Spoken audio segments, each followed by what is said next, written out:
Mr. Vista, how much time would you like to reserve for your rebuttal? Good morning, Your Honors. I'd like to reserve 3 minutes for rebuttal, if I could. Fine. I will do my best to, hate to say interrupt, but at least to let you know when you hit 17 minutes so you can adjust your reserve time. With that being said, we are ready to proceed. You may go ahead, counsel. Thank you, Your Honors. Thank you for having us today. May it please the court. I'm Brandon Vesley. I represent Richard Ramos in this it's actually the dissolution of marriage matter. Your Honors, I don't know if you would like me to go over the basic facts. We're kind of narrow on what our focus is here today. There was a general I think I'm pretty comfortable saying the panel is pretty comfortable with the facts are. They have looked at the materials that were presented in the record that was attached. I think we can go ahead and get right into the issues, including whether or not our review is in any way hindered by a lack of a transcript of the last hearing. Well, Your Honor, let me address that first. We do not believe there was a transcript from the last hearing. There is no indication in the judge's final ruling from February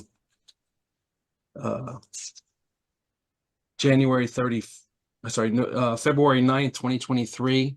In her ruling, there's no indication that any evidence was ever presented to make it an evidentiary hearing. I don't believe the court needs a transcript if it's not an evidentiary hearing, Your Honors, because her ruling is just based on the law and the arguments that were presented by counsel, and she actually Mr. Vesley, yes, you're indicating today, much as you indicated in your brief, that it was not, or there doesn't appear to be an evidentiary hearing, but the trial court's abstract filing, the docket sheet that's in our record, reflects that sworn testimony was taken. Your Honor, I know it says that, and I actually acknowledged that, I believe. So if it says that, would it not be appropriate for us to rely on the fact that it was an evidentiary hearing? Well, Your Honor, there are also in the docket the notices of hearing, and neither one of them, because it was one, and then there was a continuation of hearing, neither one of them recognized it as an evidentiary hearing. And I don't like to go outside the record, Your Honor, but I mean, I did my best and contacted every person that I could come up with, including the JA, and nobody has any record of the hearing. And I contacted court reporters and I contacted opposing counsel. He had no record of it. He had no record of if there was a transcript created, if there was a court reporter present. I contacted, there may not have been a court reporter present, but that doesn't mean there wasn't evidence taken at the hearing, right? Your Honor, that's correct. And I'm not saying that that's the only response. The response is that the decision was based on not new evidence that was presented. It was based on strictly what had been previously presented in front of the general magistrate and the arguments that were presented by counsel at that hearing. And the court's judgment is very clear that she's only ruling upon what the law was at the time that these arguments were presented. So she was looking at competent substantial evidence and whether there was a clearly erroneous matter. And those issues, Your Honor, are based on what happened at the hearing before the general magistrate, which was in January of 2022. So she's not looking at any new information that was presented. All of the information that was presented that we argue in our brief was previously presented to the court. It's not anything that was presented at the hearing on the motion. There was some argument in the briefs, or some suggestion in the briefs, that the footnote could be ambiguous depending on how you read the exact wording of it as to whether or not the total amount includes the amount that was garnished, or the total amount in the footnote does not include the amount that was garnished. I mean, it may be ambiguous. I think your argument is it's not ambiguous. It's clear that there was no additional funding that was separately garnished. But at the hearing before the trial court, there could have been some explanation that would elucidate that factor. Couldn't there have been? I mean, you're suggesting the answer is no, but that was something that was teed up for the trial court. And at least according to the docket sheet, sworn testimony was given. And unfortunately, we don't know what was argued and what was presented to the trial court. We know what's in the record. I can't disagree with you. We know what's in the record, but what we don't know is what happened at that hearing. You know, it was a motion, it was essentially a motion for rehearing. And again, you know, without a transcript to know, you're looking at a court's abstract, which obviously could be wrong as to what was presented. I don't have a response, Your Honor. It is, But under that's the all- rule, under the rules of appellate procedure, there's a mechanism to recreate a record when there's no transcript, and that was not done in this case, correct? Your Honor, the evidence, In the trial Communi- court on the motion to vacate, there That- has not been an effort to recreate a record of what happened there, correct? there were communications with opposing counsel and with trial counsel, and there was no indication that any evidence was presented in those communications. You know, it's Mr. Galarza and Cheris Campbell, and they both indicated that was not what happened. So I don't know how the trial court. Unfortunately, we can't, as you already know, we can't go outside the record, but Right. that is one of the things that an effort to recreate the record would have helped us with. But setting that aside for a moment, there are two issues before us. One is the procedural issue. It's an abuse of discretion standard. And I understand the argument that there may have been a presentation of information to the trial court that there was excusable neglect in not scheduling the hearing in conjunction with the notice that went out or the motion to vacate. By itself, wouldn't that be a basis to affirm when the court said, basically, no excusable neglect, you didn't follow the rule? I understand the rule doesn't make it an absolute mandatory, or could be interpreted as not mandatory, but why would that not be a basis to affirm if we rely on that procedural aspect? Your Honor, the rule says the word may, first of all, so it's very, you know, it's Which not. gives the trial court some discretion. That's right. And we're asking the court to recognize that it was excusable neglect for them not to set a hearing. Now, this is a rule that had only been in place for 3 months prior to the actual filing of the motion to vacate. It's a brand new rule. It's completely different than the rule in the civil proceedings, in civil procedure, where you have, you know, it says that it has to be in a reasonable amount of time. So this was a new rule that required the parties, I think, to expedite these proceedings, to seek at the same time they file the motion a notice of hearing. Now, and recognizing it's a new rule, but the fact that it wasn't existent and your client's then lawyer filed a motion to vacate, hopefully having read the rule, but maybe he didn't. But there was a hearing and the trial court rejected excusable neglect. So how do we go behind that finding on an abuse of discretion standard based on what is in our record? I mean, it seems to me you're asking us to substitute our judgment for that of the trial court to say, yep, this is excusable neglect. But again, we don't know what transpired at that hearing, which led the court to say, I'm not buying it. Well, remember, there was a hearing before the final hearing.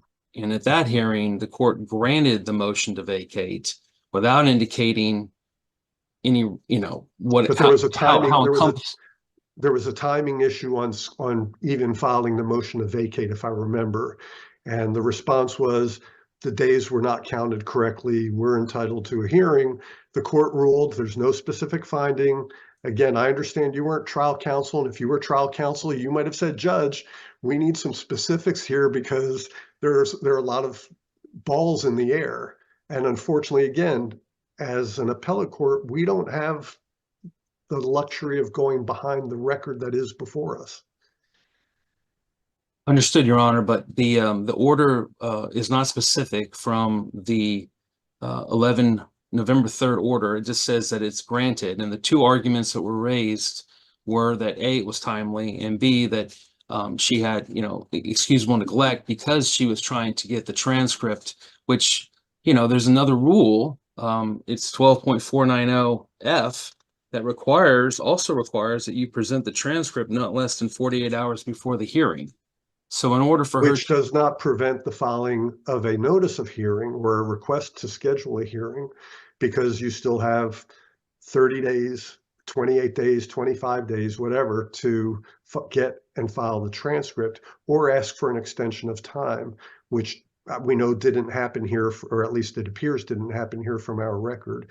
So I mean, I don't want to kill all your time on this issue, but it is troubling to me that the absence of a transcript doesn't give us more to work with to see if it was an abuse of discretion by the trial court, recognizing that all the trial court did was say, okay, I'm going to have a hearing on the motion to vacate. The court didn't grant the motion to vacate.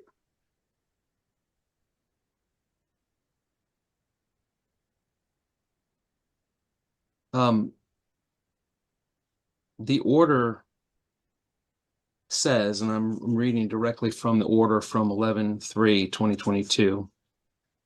It says respondent's motion for rehearing or in the alternative motion to vacate order denying respondent's objections to general magistrate's report and recommendation and motion to vacate is granted. It doesn't say, But then that the is court said another hearing. That's a granting that it will have a rehearing to hear what's going on. I mean, it doesn't say that, yes, you're right, everything was timely, or we're going to forgive the lack of timeliness. It just says, okay, you're entitled to a rehearing. And we interpreted that to be an expansion of the time, which the court has a right to do under 12.490E4, where it says the court may extend the time frame. So at any rate, we then go forward and we have this hearing that you're referencing in January. And at that hearing, the arguments were reiterated. We know that because we see the order from the judge, and they're the same arguments. Now, did they present something in terms of evidence at that hearing that would create extra grounds for excusable neglect? I don't have any proof of that. I'm my hands are tied behind my back with that. I don't, from my discussions, that wasn't the case, Your Honor. But again, moving to I do want you to get to the other issue because it's clearly an important issue in this case. One question I have for you on that issue relating to our de novo review.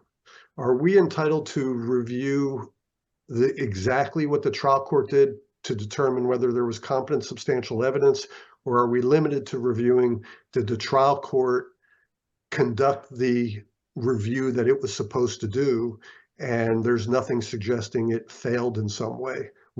How far do we go with de novo review on that issue? I think you stand in the shoes of the trial judge and review exactly what the trial judge was reviewing and look at whether or not there was competent substantial evidence. It is because, this review that the trial court is limited to is not an appellate proceeding. The trial court is reviewing it, but then this is the appeal proceeding, and this court has de novo review of the entire record. And Your Honor, on that ground, we have a plethora of citations where these issues, it was never disputed that this gentleman was only making $2,586, I think that's the number, in SSDI payments each month, that was his gross from SSDI. It was never disputed. All the parties, no, I don't even think their brief tries to dispute that at this point. It was purely, the magistrate found the footnote and applied the footnote, and then it was brought to the court's attention that footnote was erroneous, that was a leftover footnote from a prior financial affidavit, which we cited to the financial affidavit so you can compare them. Everyone agreed, or everyone was under the understanding that this gentleman had 2586 per month in SSDI payments. For the court. Mr. Vesely, may I Yes. interrupt for a moment? Sure. As I see the question is whether or not the magistrate judge properly added back in the garnished amount. Correct. Okay, and from an accounting standpoint, isn't your starting point what is the gross that he is receiving on a monthly basis? Which if you look at it that way, would that would include the garnished amount? And then from that total, the magistrate judge would deduct the appropriate items that can be deducted. Well, let me explain, Your Honor. So with the accounting. That's what the magistrate did. The 2586 is the gross. And I don't think anybody ever disputed that until this motion until the magistrate's order came out. But is it that 2,500 gross you're suggesting reflects the garnished deduction, correct? No. Okay. No, that's the gross. That's what Okay. and then from that amount, the 1,000 like $1,200 or something like that. It's 1680. 1680 gets deducted and 90 cents gets deducted from that amount. And so if you look at the earlier financial affidavit, when that footnote was actually accurate, they had already deducted that amount and put his number at the top at the difference. So they deducted the 1680 from the 2586, and that's why they let the footnote down there. And then in the new financial affidavit comes out, and they left the footnote, but they put the total amount at the top, and it looks like you're adding 1680 to the 2586, which he actually gets. And the 2586 is in numerous places in the record. The court. And let me just go through some of that because I'd like the court to understand how prevalent it was, that number was accepted by everybody. It was on direct and cross-examination at pages 1526 and 1539 on cross. It was at the transcript pages 154 and transcript 167. It was at record site 1390 at transcript 18 and 14 14-22 lines 14-22 is transcript page 18. Mr. Vesely, I'll need to let you know you're at 17. Yes, I understand, Your Honor. I think it's important for this court to fully appreciate how prevalent everyone accepted it. The SSDI payments were even presented at a prior hearing 6 weeks earlier by the documentation from SSDI. It's not a question. Nobody ever questioned this until the magistrate picked up on this erroneous footnote. And our argument is, Your Honor, that was brought to the trial court's attention in the motion to vacate. It was clearly pointed out. It was explained to the court. And we believe, this is an equitable court, and we believe that the court essentially is making an order that this gentleman pay more money than he has, essentially. I mean, he'll have just a few dollars with to live on because of this erroneous mistake by the general magistrate, but by counsel below, and by the general magistrate when he picked up upon it. What are we to make of the judges or magistrate judges concerned about the credibility of your witness? How does that tag along with what you claim is an error? Well, this is not look, I get that, Your Honor, but the thing is, my client's credibility on this particular issue has never been questioned. Okay. And that was only about his expenses. It wasn't about the credibility of his income, which was supported by documentation from SSDI. So, Your Honor, and there was a prior hearing that there was actually the wife requested the court to take, at this final hearing, to take judicial notice of a prior ruling in the court, in the case, and that prior ruling has a paragraph in it, on page 802 of the record, has a paragraph in it that they accepted that the total SSD benefits issued to the husband each month was $25.86. So, I mean, it was multiple places, multiple times, same magistrate in all these proceedings. These numbers never changed. They were the same numbers ever since he received the SSDI. So, Your Honors, I believe, you know, what we have here is a court of equity making a decision that my client has the ability to pay money that he doesn't have. And so this is going to go on, you know, this is an alimony decision based on money he doesn't have. So, anyway, Your Honor, that I will stop there if I have. Do I have any time left for rebuttal? Only by the graciousness of the center chair, yet to be determined, because we're past 20. But I will probably provide you a minute or two to sum up, and then add that to opposing counsel should he need it as well. So he knows he has a minute or two in the bank also in case he gets caught up in the question. Thank you, So Judge. we'll call it 2 minutes. So that Mr. Gulisano, did I pronounce that correctly? Yes, Your Honor. Okay, we'll have 22 also. Okay, then we will go to the appellee's position. And Mr. Gulisano, let me give you a couple of my concerns on this one. And if it helps you, I will try to identify where I'm looking at. I'm looking at first the amended financial affidavit that was filed by Mr. Ramos and bears the footnote that says total reflects amount of 1,680.90 being garnished from the total SSI payment, which I believe is the footnote in question.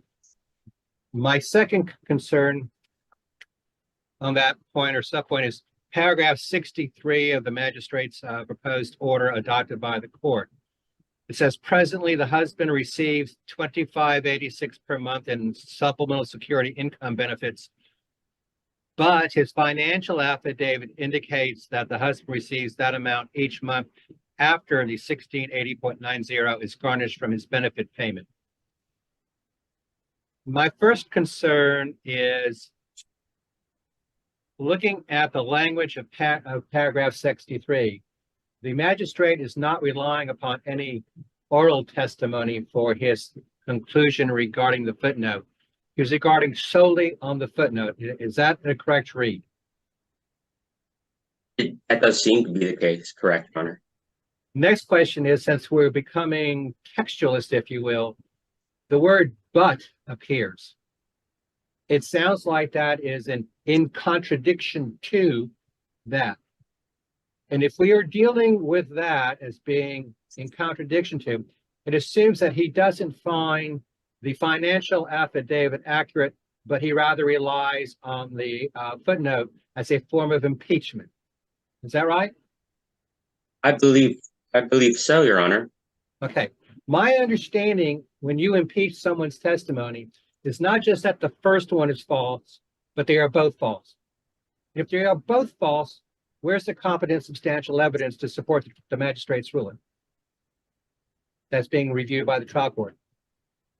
There's no substantive proof that they're both false. That's my concern. Have at it. Understood, Your Honor. May it please the court, Michael Gulisano, on behalf of Crystal Ramos. I will begin with you, Your Honor, that some of these issues I don't think we reached because I don't believe the trial court abused its discretion, denied the motion to vacate on procedural grounds. We're dealing with this rule 12.490. Three specific provision, E4, motion must be heard within 30 days unless extended by the court. E5, at the time the motion is filed, the movement shall seek to schedule a hearing at the same time. It goes on to say the failure may result in denial. And counsel, I know, wants to focus on that may language, but the shall in that is that they shall seek to schedule the hearing. And then F2 says, unless waived, the transcript required 48 hours before. I think the trial court noted that there was no argument presented below to explain non-compliance with E4 and E5. There the husband could have gotten his own court reporter. That could have resolved any issue in that regard. And there's really no evidence presented that the transcript could not be obtained in time. I believe it was sort of touched on. He could have, at the same time the motion was filed, set it on the 30th day, given him ample time to get that transcript 48 hours before, and the court noted that there was no argument presented to that effect. Could have requested the 30-day extension, the extension of the 30-day requirement. They could have requested a waiver of the transcript requirement. None of this was done. And I believe the answer brief, or the reply brief, actually kind of hits on that, where it says that these rules went into effect 3 months prior to the magistrate's order. So I think the record really reflects that counsel, the husband's trial counsel, wasn't aware of the rule change, and sometimes that happens. But the failure to keep abreast of changes in procedural rules is not excusable neglect. Mr. Fasano, I think, unless I'm misspeaking for the panel, I think we have a pretty good idea of that rule and how it was applied by the trial court. One of the concerns I have, and you've heard the other judges talk about it as well, is the issue of the financial affidavit and the magistrate's finding. One thing that struck me in your briefing is you never really say that there is any evidence to support what the magistrate found, other than pointing to the footnote. You don't argue, at least not in any strong way, that the appellant is wrong about the numbers. So what are we to make of that when I don't know if it's at best or at worst, but that footnote might be ambiguous. But as Judge LaRose pointed out, the financial affidavit starts out with, under this section, present monthly gross income, 2586. Doesn't that at face value suggest, okay, that's the gross, and then you interpret the footnote as being, it's reflecting what is already being garnished? Isn't that a fair interpretation of that footnote? Yeah, there is. Candidly, yes. Frankly, the math and adding this up wasn't exactly 100% clear to me either. So was that an error? The adding back what his actual gross, what his actual net is? That's possible. I guess I'd argue that we don't get there. We don't get there because of these errors, failure to comply with it procedurally and substantively. As the court noted, there was a 2-hour hearing. I know counsel has suggested otherwise. It says in the case abstract, sworn testimony was taken. So there was testimony taken at this hearing. We don't know what it was, what was established, what was presented, what wasn't presented. And we have the trial court's subsequent order that appears to have been based on some testimony that was taken at that hearing. And we don't know. I'm imagining at that hearing that this was fleshed out. But we don't have that transcript. It says also a court reporter was present. And we also know, again, because of how this got here, that in these proceedings, the court itself is also taking an audio recording. So the record. I do want to set aside for a moment the procedural aspect, because it is what it is. We'll decide that however we decide it. But in terms of the party's ability to comply with payments and getting their needs addressed and so forth, if there's no clear evidence supporting what the magistrate found, doesn't that put everybody in a really bad position we already know that the husband has been non-compliant. There's retroactive awards and so forth. I mean, it just seems like this may be a downward spiral that doesn't necessarily help the former wife either, because she's not getting money that's not there. So if we get past the procedural hurdle in some way, what do we do? If we decide this just doesn't feel right, what do we do? Do we send it back for a new hearing? Do we send it back with instructions saying we're convinced that his total gross really is 2586, and so you now have to recalculate everything using that number? Do we send it back saying, okay, a couple of years have passed, take some more evidence? What do we do in this circumstance? Of course, Your Honor, and I understand that concern. I'm frankly, I'm not everyday practicing in family law, but my understanding is that this family law is unique in that respect. That judgments, the finality ordinarily afforded to judgments is a little more lenient in family law. You can always go back to the court for a change in circumstances. So, and we do know that the child support has now ended in October of last year. So that's an additional $500, almost $13. We do know that there was, not disclosed on that affidavit, a federal employee retirement system benefit of $1,300. And to be fair though, the magistrate found there was some credibility lacking on both sides. There was some overinflation of expenses, underreporting of income perhaps, but with what we are looking at, if we do get past the procedural hurdle, I guess I'm concerned that the husband, I don't think from my reading of the transcript, it didn't appear that the husband came out and said, that footnote is wrong. Now, maybe I missed it. I don't think it was that clear, but he did say, here's what my income is. There's paperwork that was presented that suggests the lower number on the affidavit is correct. The cross-examination on behalf of your client didn't hit that point either, directly saying, well, if that's what the footnote says, are you saying it's wrong? So, we're sort of left with a little bit of uncertainty. And I guess I'm trying to figure out, if we do reverse, what's the best way to handle this? So are you saying that it would be for reconsideration with new evidence? Are you saying that it would be with a direction that this particular number is wrong, so just rework the numbers? I would say, if anything, then it would be remanded for the taking of additional evidence to establish the amount based on the current circumstances, that there's now no child support, and maybe this federal employee retirement system benefit. I would suggest that the only issue I have from my client's perspective is, I believe a fair reading of this case abstract is that already happened. We don't know what was presented there, and that is the issue that I have. That the husband may have already had that opportunity to do that, and has not provided that transcript. And I suspect. Let me ask this: if this was an evidentiary hearing, there's nothing in the record that suggests the trial court granted a rehearing or a reopening of the trial. So I don't know what this evidentiary hearing was on, whether it was the law or what the witnesses might have called, or if it was a tender. So I think we have to be careful. We have an evidentiary hearing, but there's nothing in this minutes that said the judge reopened the case and took the evidence. I don't want to make that assumption, and I may be wrong, but I agree with you that this record now may be subject to multiple interpretations. And that, yes, Your Honor, and like I said, yeah, I was obviously not at this hearing. I don't know, and neither were we. That's the problem, and therein is the problem, is that, and we don't know. My concern is the legal ruling that the trial judge made that is impacted by the subsequent procedural ruling. For the trial court to deny the motion to vacate, my understanding is that the trial court standard has to be competent substantial evidence.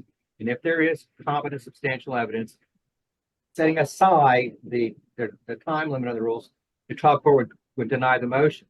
And that's why I asked about that part of the opinion. If it's not competent substantial evidence, that's a legal error. If the only evidence is this footnote that the judge is using as basically an inconsistent statement, that's not substantive proof. It's not competent substantial evidence, I don't believe, under the evidence code. So then we default them the next, as you point out, there's a procedural hurdle that has to be done too. That's why I asked the first question, because if that is correct, and I'm not saying that it is, then the legal standard the judge used to vacate or not vacate might be erroneous. That doesn't resolve the procedural issue. Correct, Your Honor. All I do is that when you reading this, the order that's being appealed, the order denying it, it says that the court found these. So the same issues that this court, the panel seemed to be having, is that the trial court said she found some of the arguments to be persuasive. Quote, the arguments do not conform with the evidence emphasis received at the final adjudicatory hearing. again, it seems like something happened at this hearing. We don't know. I think it's also been kind of mentioned that this was a contentious divorce with Well, retroactive. looking at the amount of money involved in the years gone by in the attorney fees, yes, it's a very contentious divorce. I'm not sure these parties could well afford it either, but sometimes you cannot stop clients from litigating. Mr. Gulisano, can I ask you a couple clarifying questions? At the time all this was happening, the trial court, everyone was aware that some portion of child support would automatically end. Is that correct? I believe so. Yes, Your Honor. Yes. And this supplemental income he was getting, I guess, from the post office. I recall some testimony that too was going to be coming to an end in the near future. That's actually what I know the appellant has argued in their reply brief. We would say that there was no evidence introduced that it would end. Counsel in the initial brief refers to a Social Security pamphlet. The pamphlet itself, as I understand it, was not introduced at the final hearing. No, counsel argues I think it may have been introduced at a prior hearing, but it was not introduced at the final hearing. So there's really no evidence that it ends at 62. And as an aside, assuming they were both going to end, can we tell from our record whether the magistrate judge took those deductions or upcoming deductions into account? I don't believe it was. I mean, the magistrate's order obviously says that the child support would end. We know that it ends when the child reaches majority. I don't think, if I recall, that this $1,300 retirement benefit isn't reflected anywhere, at least not in the financial affidavit. So let alone that it would end at 62. Is the retirement benefit from the U.S. Postal Service? The reason I asked this is years ago, many years ago, the Postal Service was not in the Social Security system. So they did not have a deduction for Social Security. They paid into an annuity. Now, I do not know if that is still the reality in this century. I know what it was earlier because my father was a postal employee. And so he worked outside the post office in order to get Social Security. So I'm wondering if this, from the post office, if it's part of that clerk thing, is an annuity, and then likely it would not expand, but you would need evidence either way, as Judge Rose pointed out, to tell us what this was. Correct, Your Honor, we don't know. So there are some issues here with that. I would say that same pamphlet that says that it would end at 62 also says that the corresponding Social Security benefits might then increase. So, like I said, we definitely at this point, since the final hearing, we do have changed circumstances again with the child support, potentially with this federal employment retirement, this benefit, plus the pension, which there was testimony. The husband testified that it might have been about $256 more than what it says in the financial affidavit. So if there was a subsequent hearing, I mean, a husband, of course, could argue that there has been this change in circumstances to this in regard to those things in life as well. But what we would say, the other point I would mention in regards to lack of affidavit is it is based on this alleged error is based on a factual finding. It is not a pure issue of law, and it's alleged error of inflating his income by about $1,700. I would say was harmless error when you factor in the child supports and in the non-disclosure of this federal employee retirement system and underreporting potentially of the pension by $256. When you add all that up, it's may have actually a net benefit to the husband of about around $400 of underreported income. Another point I would mention is and then we get into as the court's already noted, the financial affidavit. There was a specific finding here about it lacking credibility and not being an accurate reflection of the true financial circumstances of the husband.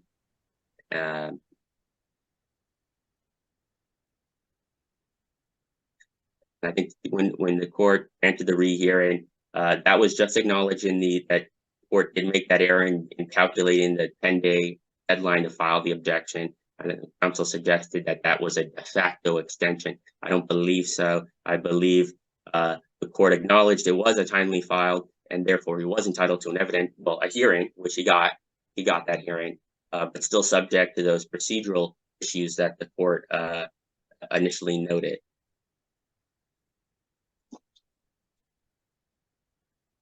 You have time. I'm not cutting you off. Understood, Your Honor. And again, and then as been noted, and this husband is seeking relief in equity, and I think the record reflects that he's coming to the court with equity, but he tried to inflate his expenses. There was a promissory note that he made out to his mother, which the magistrate, commented on, that it appeared to be created solely to inflate his expenses. So what I think I would suggest may have happened, that some of these conduct of the husband came to factor into this, and that motion to vacate, on the appeal, they're only focusing on that one issue, but the motion to vacate basically challenged every aspect of the magistrate's recommended order. And so that would explain why it's several aspects of it, at least, and that's why there was a 2-hour hearing. Which, again, it seems that evidence was taken. I understand. I don't know necessarily why, but it seems that evidence was taken at that hearing. Sworn testimony in any event. We would ask that the court would affirm the order below. I do acknowledge, obviously, the husband would be able to still come forward and argue there's been a change in circumstances with child support and these other issues. And with that, I guess I would end my argument, Your Honor. Thank you, counsel.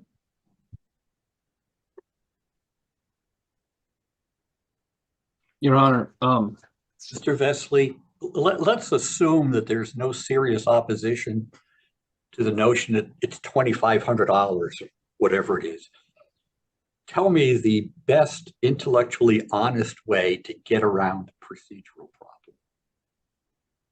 get around the procedural problem? Yeah.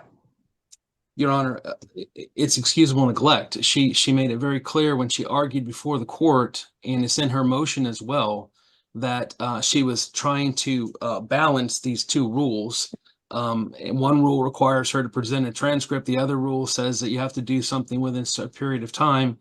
Your Honor, you're basically, under the circumstances, holding my client responsible for what a lawyer's decision was to try to avoid, violating one of the rules by limitations on what she could do. I mean, well, the lawyer could have complied to a T with the rules, and I think it would still leave open the option of seeking the continuance or an extension if indeed there was a problem getting a transcript or reconstructing the record. Am I off base on that? Your Honor, there's different ways she could have handled it. This is the way she handled it. You're basically, finding, if you find that she didn't do it right, that's essentially like a malpractice issue. And you're saying that this person who has no ability to pay these sums is going to have to pay these sums for, until the alimony ends. It's permanent alimony. It's going to go on forever based on what a lawyer did. So I don't even know how he would handle that situation. He can't afford to make these payments.